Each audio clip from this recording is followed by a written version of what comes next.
Burasirazuba bwa Kongo muri Minembwe, ibyo mutangiye mubona n'amaso yanyu ntago ari filime z'urukabya nkuru, ibintu bya nyabyo biri kuba cyane cyane muri Minembwe. FARDC cyangwa se igisirikare cya Kongo kiri gutwikira abaturage ntacyo kitayeho, ubwo twirwaneho nabo bakomeje kwirwanaho bakarasa.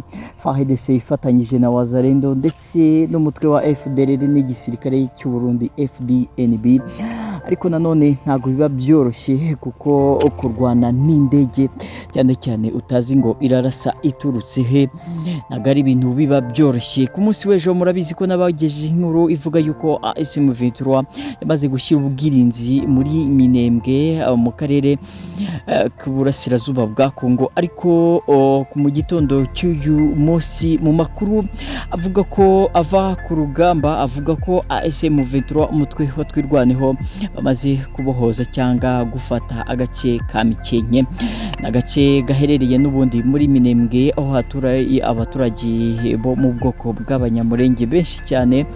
Akaba ari agace kamaze iminsi karigaruriwe na Wazalendo, ariko ubu ngubu amakuru dukesha mugenzi wacu uherereye iyo nuko aya makuru ayemeza nuko neza ko agace ka Mikenke kamaze kubohozwa ndetse ko ubu ngubu ari amahoro mwako gace ka Mikenke. Ndetse kandi ko ubu ngubu urugamba mu kiganiro nagiranye na mugenzi wanjye uherereye aho ngaho avuga ko urugamba rukomereje mu birometero hafi cyangwa se kure cyane ugerereye mu birometero byaho muri Mikenke, ahantu hazwi nko ku mugezi. Ni ibirometero byinshi uvuye aho ngaho muri Mikenke, n'ubundi hakaba ari agace ka Minembwe, ariko intambara ikaba yakomereje aho hazwi nko ku migezi. Ni mu gace ka hafi n'ubundi aho ngaho uvuye muri Mikenke. Ibyo rero tugiye kuba tugarukaho mu izi nkuru zacu zirambuye, ariko nanone ndagira ngo tuze kwibanda ku ijambo Perezida w'u Burundi Ndayishimiye Evariste yaraye avugiye mu nama cyangwa se yaraye avuze ku munsi w'ejo. Ibyo tugiye kuba tugarukaho mwaya makuru yacu, by'umwihariko tukaza kugaruka ku byo yavuze avuga yuko ngo igihugu cy'u Rwanda ngo nta bwigenge kigeze kibona kibwishakiye, ahubwo ngo ari u Burundi cyangwa se igihugu cy'u Burundi n'ubundi cyabafashije kubohoza igihugu cyabo. Bityo rero ngo bakaba bakabaye babashimira aho kugira ngo bajye bahora babereka ko nta kintu babafashije, ko igihugu cy'u Burundi ngo kiri inyuma. Ibyo His Excellency Ndayishimiye Evariste yagarukagaho ku munsi w'ejo. Tugiye kuba tubigarukaho rero mu masegonda make. Iyi ni Munara TV, ukande subscribe nimba wakunze ibyo dukora. Mu masegonda make reka ngaruka.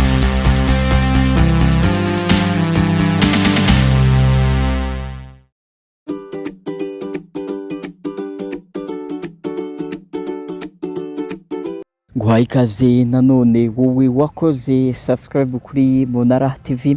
Nibutsa ko baye uri mushya ukabukunze ibyo dukora, ukanda subscribe hanyuma ugafungura n'inzogera kugira ngo ujye ubonera amakuru mu bambere. N'amakuru menshi kandi yizewe nzajya nkugezaho gatanu ku kandi. Naho murashimira wowe wakoze subscribe kuri Munara TV, umuntu w'agaciro, umuntu w'umugabo cyane. Reka ukande, reka nyuma na sharing ino video igere kuri benshi ntizimbye mu magambo.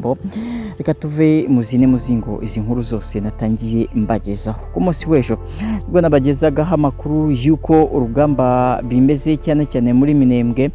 Ubu muri iki gitondo rero nibwo amakuru yatugezeho yemeza yuko muri Mikenke ubu ngubu ASM23 umutwe wa twirwaneho bamaze kuhabohoza cyangwa se kuhafata, by'umwihariko ubu ngubu hari mu maboko y'umutwe wa twirwaneho ASM23.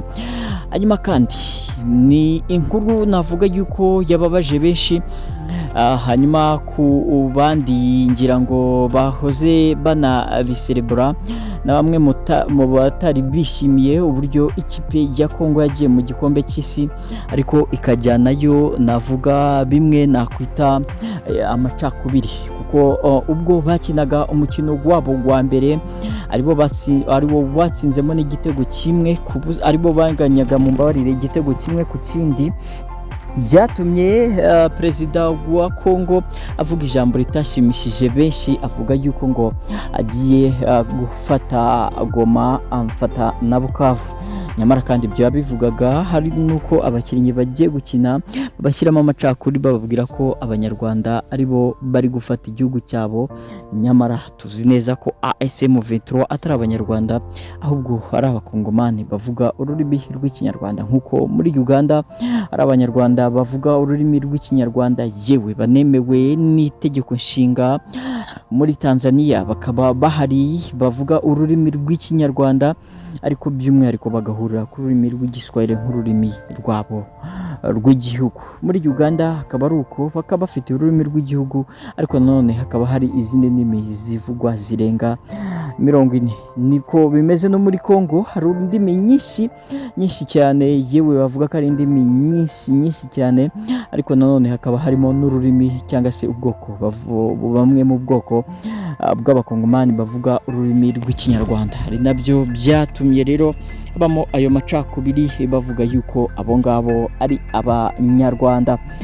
Ibyo rero nibyo byatumye ku munsi w'ejo bamwe mu batavuba cyangwa se mu batarakunze ibyo perezida wa Kongo yavugiye muri Leta Zunze Ubumwe za Amerika ubwo umukino wa mbere w'igikombe cy'isi watangiraga na Kongo, avuga yuko ngo ari abanyarwanda, ndetse yikoma u Rwanda ndetse n'ibindi. Avuga yuko mu bari kurwana ASM 23 ngo bagomba kubica bakanabakuraho, nabyo mu bakinnyi bagiye gukina bagenda bababwira, babashyiramo iyo ideology itahi nziza. Hanyuma rero ibyo nibyo byatumye ku mugoroba bamwe bababara, cyane cyane harimo abakinnyi b'abakongomani bageragezaga kugira ngo barebe ko bakomeza mu mikino y'igikombe cy'isi. Siko byagenze rero, nk'uko ku munsi w'ejo byagaragaraga, bakurwamo n'ikipe y'igihugu cy'Ubwongereza ibitego 2-1. Igihugu cya Kongo cyagerageje nyamara gukina, yewe kina n'umukino mwiza, gitsinda igitego ku munota ibanza, ariko baza kubishyura ibitego 2-1. Naho ku makuru nza kuba ngarukaho, ni inkuru irambuye ngiye kuba bakorera, inkuru ya nyayo noneho yuzuye y'uburyo perezida w'u Burundi Ndayishimiye Evariste ku munsi w'ejo ubwo bari kwizihiza kwibohora cyangwa se kwikukira nk'uko bo babyita mu Kirundi, ku nshuro bari kwizihiza kwibohora. Hanyuma rero avuga ijambo rikomeye nza kuba ngarukaho, dore ko yavuze yuko ngo u Rwanda barufashije kubona ubwigenge, ngiyo hataba Burundi u Rwanda ntago bwari kubona ubwigenge. Bibutsa ko kandi ku munsi w'ejo ari nabwo u Rwanda rwari kwibohora, ruri kwizihiza nabo umunsi wa independence ku munsi w'ejo hashize. Reka ngaruka amasegonda make.